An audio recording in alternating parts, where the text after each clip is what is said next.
Como siempre, un placer enorme, un gusto y un mimo al alma recibir a un amigo, a un gran profesional, analista político, él politólogo.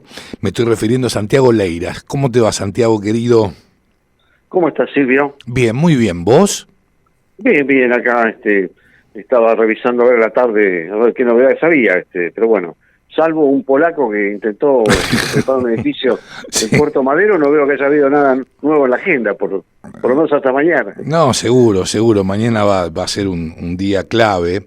Seguramente, al igual que en diputados, van a trasnochar los senadores. Pero bueno, veremos qué acontece al respecto. Aparentemente... Algunos ya son trasnochados, así que... Sí, obviamente, sí, pero aparentemente el gobierno contaría con los votos por lo menos para, digamos, aprobar en general tanto la ley bases como el paquete fiscal, pero está muy reñido el tema, ¿no es cierto? Sí, yo lo que he visto ahí, los conteos que vi algunos hasta mediodía, que estaban más o menos 35, 34, que había 2, 3 senadores que no estaba muy claro qué posición iban a tomar.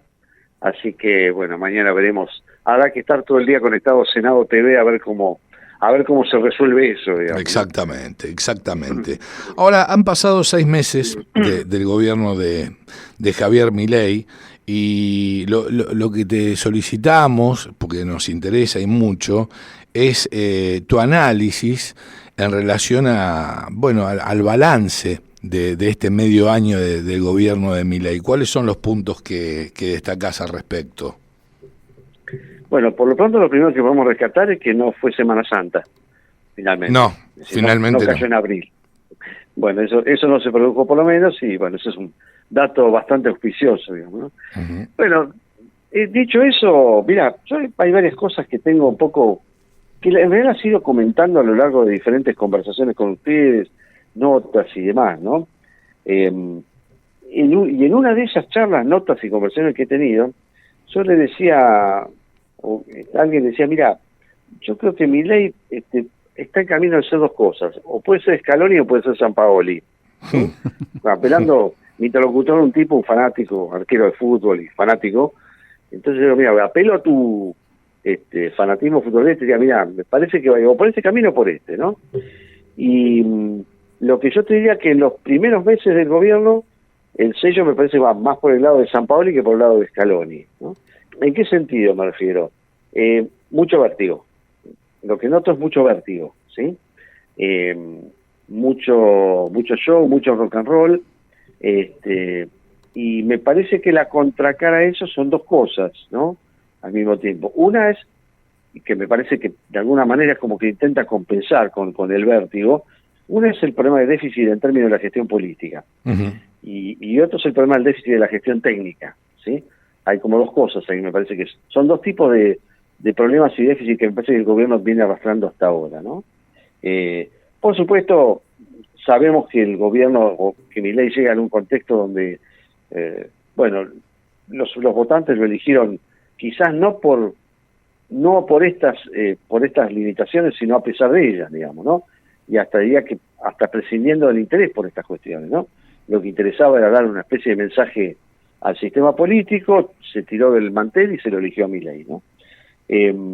Y me parece que ahí yo te diría que el tema es entonces esto, es decir, por un lado el tema del déficit en términos políticos, me gustaría dar, un indicador bien concreto, ¿no? Llevamos 6 meses de gobierno y todavía no tenemos una ley aprobada. Exacto. ¿No?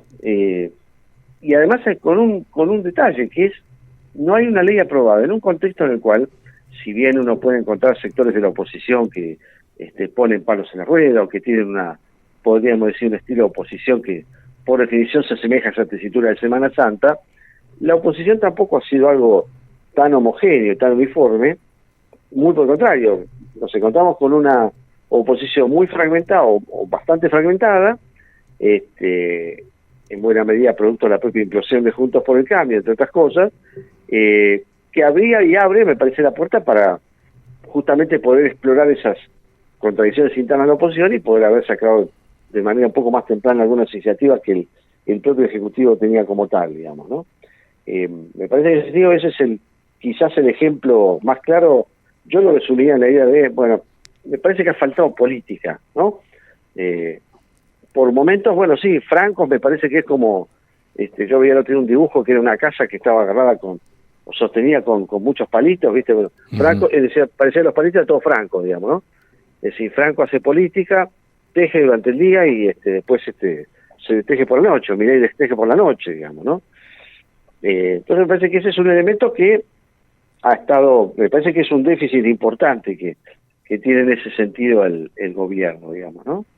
Y el otro me parece que desde el punto de vista técnico y, bueno, el tema de los alimentos me parece que lo pone en toda su dimensión, ¿no es cierto? Hace unas semanas atrás, cuando yo hablaba con ustedes, y Javi me preguntaba sobre el tema de si había un problema de gobernabilidad y de gobernanza, yo le decía a Javi, le respondía, me parece que había un poco las dos cosas, ¿no? Acá lo que tenemos es, por un lado, un gobierno que tiene problemas de gestión política, las decisiones que quiere adoptar, y al mismo tiempo tiene pocos recursos para implementarlas, ¿no es cierto? Entonces, volviendo al inicio, ¿no? Diría que si yo tuviera que empezar a resumir esto, el vértigo, el San Paoli que gobierna en Balcarce 50, o el ritmo San Paoli, me parece que intenta de alguna manera compensar déficits, en definitiva me parece de un partido nuevo, de una cantidad de actores que están, digamos, haciendo su lugar y haciéndose en lo que es el mundo de la práctica política, y en un contexto donde más el gobierno tiene una escasez de recursos importante, digamos, ¿no? Quiero dar un dato más como para cerrar esta primera idea, ¿no? Ustedes saben, en general se dice que más o menos para cubrir cargos o aproximadamente para cubrir mínimamente o para garantizar la posibilidad de hacer política pública se necesitan alrededor de 4.000, 5.000 funcionarios. Bueno, según los registros que hay, bueno, aproximadamente el gobierno había designado 20, 25%, 30%, ¿no es cierto? Y además en un contexto de mucha rotación. En estos 180 días han renunciado o han sido destituidos cerca de 40 funcionarios, sí, casi uno cada 4 o 5 días, ¿no es cierto? Entonces hay un contexto ahí de mucho vértigo, mucha inestabilidad, todavía hay mucha, me parece, imprevisibilidad en cuanto a lo que es el proceso de toma decisoria, de decisiones, y al mismo tiempo imprevisibilidad, pero asociada a una especie de concentración en una mesa chica, que son tres, los dos Milei y Santiago Caputo, digamos, ¿no? Y me parece que esto es un poco yo te diría, el primer sello que uno puede marcar acá, como para ver estos primeros meses. Bueno, creo que el resultado está a la vista, ¿no? Es decir, recién después de 6 meses podríamos decir que mañana es probable que se apruebe una ley. Bueno, después veremos el desenlace y en qué deriva esto en la discusión general y la discusión particular, ¿no?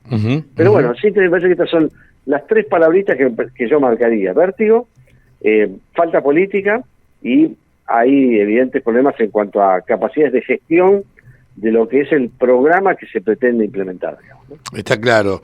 Ahora hay una estrategia por parte de la oposición en el Senado. Bueno, obviamente como punta de lanza tenés a los senadores kirchneristas abogando por colar, si se quiere, o meter de prepo en la sesión del día de mañana lo vinculado con la reforma de la movilidad jubilatoria. Y bueno, entiendo que hay un grupo de senadores radicales, encabezados obviamente por Martín Lustó, y algún sector también de la oposición dialoguista que estarían alineados con este tema. Por lo menos son conversaciones que está llevando adelante la gente de Unión por la Patria, allí en el Senado. Sí, vos sabés que con el tema de la ley que se aprobó en diputados, el otro día escuchaba que decía, bueno, en realidad, es un intento de minar la base de sustentación fiscal del gobierno y demás.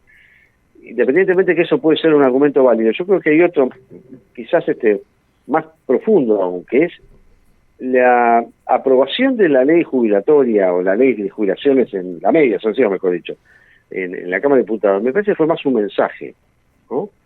En el sentido de, ojo, porque nosotros podemos juntar los 2/3, ¿no? Y pensemos los 2/3, ¿para qué se pueden juntar? Más allá de la ley jubilatoria. Bueno, en algún momento, un día, pueden juntar voluntades y juntar los tercios y iniciar un proceso de impeachment, ¿no es cierto?, de juicio político, ¿no? Aun cuando yo eso no lo veo como una perspectiva muy cercana y demás, pero me parece que el tema de la ley jubilatoria o la propuesta de esta jubilatoria va más en esa línea, ¿no?, que es, bueno, de alguna manera mostrarle a Milei que la casta, perdón, que la casta ya no tiene miedo, ¿no? Ese podría ser el mensaje, ¿no? La casta no te tiene miedo, Javier. Me parece que hay algo de eso, ¿no? Y si nos podemos juntar, nos vamos a juntar, ¿no? Hoy es la jubilación, mañana puede ser otra cosa, ¿no? Y mañana puede ser un impeachment, ¿no? Que eso me parece otro dato interesante, ¿no? Bueno, ya hay un pedido de juicio político para con Milei. De hecho, exacto, claro. Además, hay un pedido de juicio político, ¿no? Pero obviamente es un pedido de juicio político que es una especie en principio, de patrulla perdida, de esas que siempre están ahí en la vuelta y que, bueno, opera. Siempre las patrullas perdidas son como el globo de ensayo de algo, de una operación más grande, ¿no? Pero me parece que hay un tema que es, yo miraría este tema en ese, diría, más que nada con esa lógica, ¿no? O pensándolo más con la idea de, bueno, intentar mandar un mensaje que es, Javier, no te tenemos miedo, ¿no? Me da la impresión que pasa por ahí el tema, ¿no? Pero bueno, así que mañana va a ser un día, digamos, de enorme interés desde el punto de vista institucional. Yo imagino que va a ser un día muy complicado. Finalmente la votación en general creo que va a salir. Entiendo lo mismo, sí. Creo que va a salir finalmente. Lo cual ya sería un triunfo para el gobierno, ¿no es cierto? Sí, porque además yo creo que el gobierno en definitiva necesita, aun cuando la ley ómnibus es una combi escolar hoy, necesita mostrar hacia afuera que puede sacar leyes. Bueno, volviendo a esto que hablamos con Javi el otro día, la cuestión de la gobernabilidad, necesita mostrar hacia afuera que nosotros podemos generar condiciones de gobernabilidad, ¿no? No solo tenemos un programa fiscal y de ajuste estructural profundo, fuerte y demás, sino que además tenemos la posibilidad de llevar adelante una propuesta de mediano y largo plazo porque tenemos condiciones de gobernabilidad para hacerlo y podemos sacar las leyes que nos den las herramientas para hacerlo, digamos, ¿no? Entonces también el gobierno con esta ley, digamos que puede dar un mensaje fuerte hacia la afuera, digamos, hacia los mercados, digo, hacia el Fondo Monetario Internacional también. Hacia el Fondo Monetario, no la opinión pública, pero la opinión pública, digamos, sigue por otro carril y en todo caso mantiene una confianza por ahora, y no parece que esto se vaya a modificar por otras razones, digamos, ¿no? Que ahí hay otro tema, que es el tema de por qué la opinión pública mantiene la confianza, que es el gran misterio de todos los analistas en este tiempo. Pero en el caso de los mercados y los organismos internacionales, ahí me parece que el hecho de que salga la ley, aun cuando la ley es una versión mucho más acotada de lo que era la versión original, es que el gobierno es una manera que el gobierno pueda mostrar que efectivamente puede gobernar y puede sacar leyes finalmente, digamos, ¿no? Aún con esta condición de hiperminoría que tiene. Sí, por supuesto. Santiago, ¿cómo estás? Javier Manzano te saluda. ¿Qué tal, Javi? ¿Cómo estás? Bien. Teneme miedo, No, teneme miedo que yo tengo el mismo nombre que Milei. Chiste.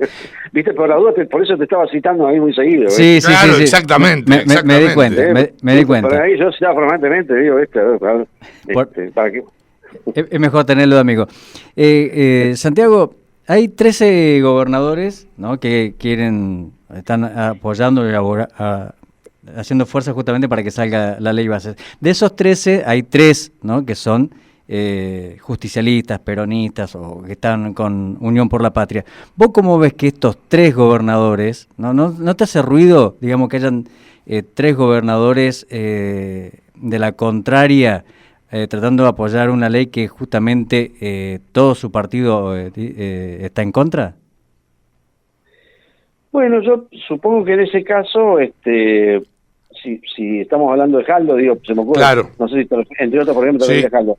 Bueno, ahí yo creo que también hay un tema que es los gobernadores tienen un dilema, si querés, que es, bueno, en sus provincias, aun cuando ellos hayan ganado, probablemente tengan una situación que, bueno, Milei ganó también. Entonces, bueno, el mostrar una posición más, si querés, flexible, constructiva, flexible, claro, institucional, es una manera de, bueno, no enfrentarse a votantes que pueden haberlos elegido a ellos como haberlo hecho por Milei, digamos, ¿no? Eso me parece que puede ser un una primera, digamos, Mirada. primer objetivo, si se quiere, ¿no? Y después de allí en más, bueno, después estarán las ventajas y los beneficios eventuales que puedan esos jefes de ejecutivos subnacionales obtener para sus propias provincias. Bueno, ¿no? de hecho... Pero primero de todo creo que sí. es el tema electoral, digamos, ¿no? Sí, primero sí. de todo es, bueno, no me quiero alinear una base electoral que en algún caso comparto con Milei también, ¿no? Por supuesto, pero de hecho, tanto Jaldo, gobernador de Tucumán, que lo mencionaste, Raúl Jalil, de Catamarca, y Gustavo Sáenz, de Salta, ya se han reunido con francos en el momento en que él era ministro del Interior, y bueno, y allí hubo una suerte de acuerdo para distintas obras, bueno, y por eso entiendo que están de alguna manera empujando a sus senadores para que apoyen el RIGI, por ejemplo, ganancias, el blanqueo y la moratoria, que, bueno, obviamente son coparticipables a su vez. Claro, bueno, esto es una buena muestra también de que hay algunas, si querés, consignas que se han formulado en estos meses, se empiezan a flexibilizar, ¿no? Por ejemplo, el no hay plata. Bueno, no hay plata no hay plata, bueno, sí, un poquito puede haber, digamos, ya, ¿no? Bueno, me parece que ahí entra a jugar una cuestión que tiene que ver con el tema de la política, cómo empieza a expresar la política también, ¿no? Uh-huh. La política, digo, en un buen sentido, en el sentido de, sí, bueno, básicamente establecer acuerdos y, aun cuando el propio presidente tenga una particular visión del Estado, que no cree en el rol del Estado, aun cuando le toca, administrarlo y gerenciarlo, digamos, ¿no? Bueno, en ese caso me parece que yo vuelvo a algo que decía en un artículo que publiqué hace un tiempo, ¿no? Quizás tenemos que empezar a pensar que a Javier Milei no hay que leerle los labios, ¿no? Recordando aquello de George Bush, ¿no? ¿no? Pero cuento rápido para tus oyentes, por si no lo saben, Sí. o no conocen esta historia, ¿no? Había un presidente en Estados Unidos que en una campaña electoral dijo: lean mis labios, no voy a cobrar más impuestos, ¿no? Bueno, ¿qué hizo George Bush padre? Cobró impuestos y, bueno, eso le costó una recesión económica que a su vez le costó la carrera por la reelección. Y me da la sensación que a lo mejor con Milei hay que empezar a pensar en estos términos, ¿no? Uh-huh, Que es, bueno, no leamos tanto los labios de Javier, ¿no? No los de Javier Manzano, sino de Javier. Me refiero a ese Javier, ¿no es cierto? Seguro, entiendo, sí. Yo que sí, bueno, a ver, cuando habla el teórico el anarcocapitalista, bueno, escuchemos a ver qué es lo que plantea y, bueno, su idea y sus definiciones que ha dado en esta semana, hablando de que eres una especie de infiltrado dentro del aparato del Estado y demás. Bueno, eso es un carril, ¿no es cierto? Lo otro es el carril por donde va el funcionamiento, digo, de las instituciones, y que supone tener determinados facilitadores, y en este caso, bueno, obviamente que la tarea de Franco es una tarea de enorme complejidad. Titánica, ¿no? ¿no? A su vez, ¿no es cierto? Titánica, en un contexto además de un gabinete que tiene muchos problemas. Lugar a dudas, sin lugar a dudas. Ahora, donde hay infinidad de inconvenientes, de problemas, tienen que ver con el superministerio de Sandra Petovelo. Y tenemos que hacer hincapié en que, bueno, intentaron entrar a su domicilio, ¿no es cierto? Y además lo que trascendió es que a Leila Gianni, encargada legal precisamente del Ministerio de Capital Humano, la han amenazado y han mencionado a sus hijos. ¿Cómo estás viendo este tema? Sí, bueno, no es menor, No, sin duda que es un tema grave, es sumamente grave eso, ¿no?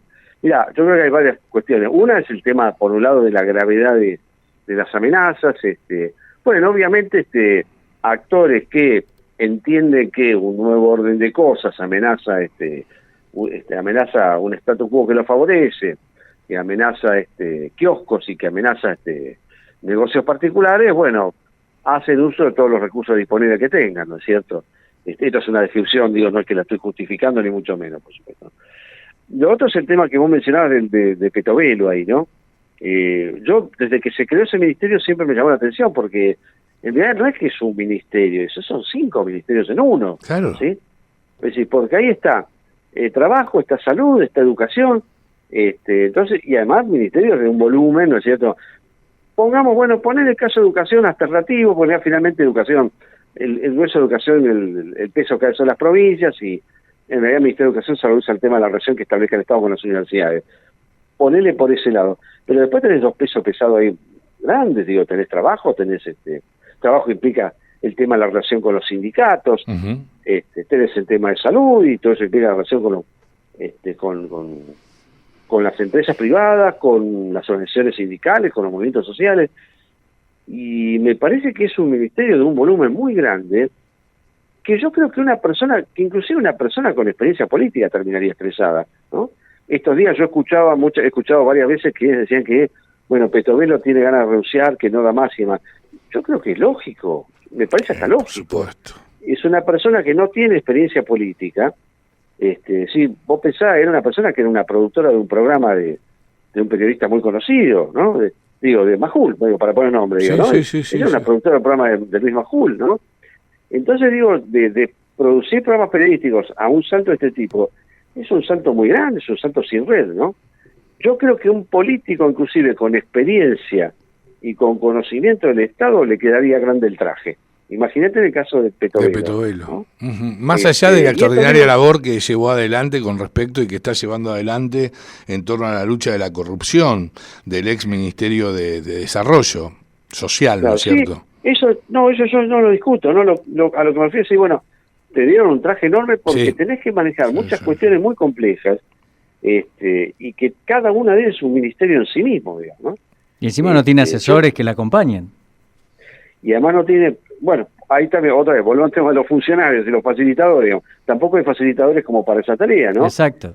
Ahí aparece un rol acá el caso de Leila Yani, que además Leila Yani era como una especie de funcionaria con un historial, una especie de Patricia Bullrich de la función pública, digamos, ¿no? Y con un largo historial en distintos espacios, y que ahora aparece como una especie de, antes era pingüina, ahora es leona, en fin. Bueno, entonces ese es un problema también ya, yo diría casi estructural, que es una persona que no tiene experiencia previa, está en condiciones de manejar un ministerio de ese volumen. Bueno, por ahí finalmente lo logra hacer, pero bueno, el costo que supone eso, ya no digo en términos políticos, en términos personales, es muy grande, ¿no? Que digo, insisto en esto, ¿no? Es un costo que inclusive lo tendría alguien que fuera un tipo muy curtido, con mucho cuero para aguantar este tipo de situaciones, digamos, ¿no? Yo creo que en algún momento van a tener que reevaluar si hay alguna idea de organizar al gabinete o alguna idea en esta línea. Yo creo que en algún momento van a tener que reformular ese ministerio. Tengo la impresión que lo van a tener que reformular. No sé si van a ser 4 ministerios, pero por ahí 2, y buscar en algún caso, quizás la parte más técnica, que Petovelo tiene la parte más técnica, y alguna otra parte que implique más cintura política y más cuero, buscar a alguien más avesado políticamente. Van a necesitar otros francos, digo, para ponerlo en estos términos. Sí, totalmente de acuerdo. Santiago, te agradecemos mucho tu intervención aquí en la Cocina de las Noticias, siempre muy valiosa. Bueno, muchas gracias. Un abrazo grande para ustedes. Un abrazo gigante, Santiago. Adiós. Santiago Leiras, politólogo pasado por la Cocina de las Noticias.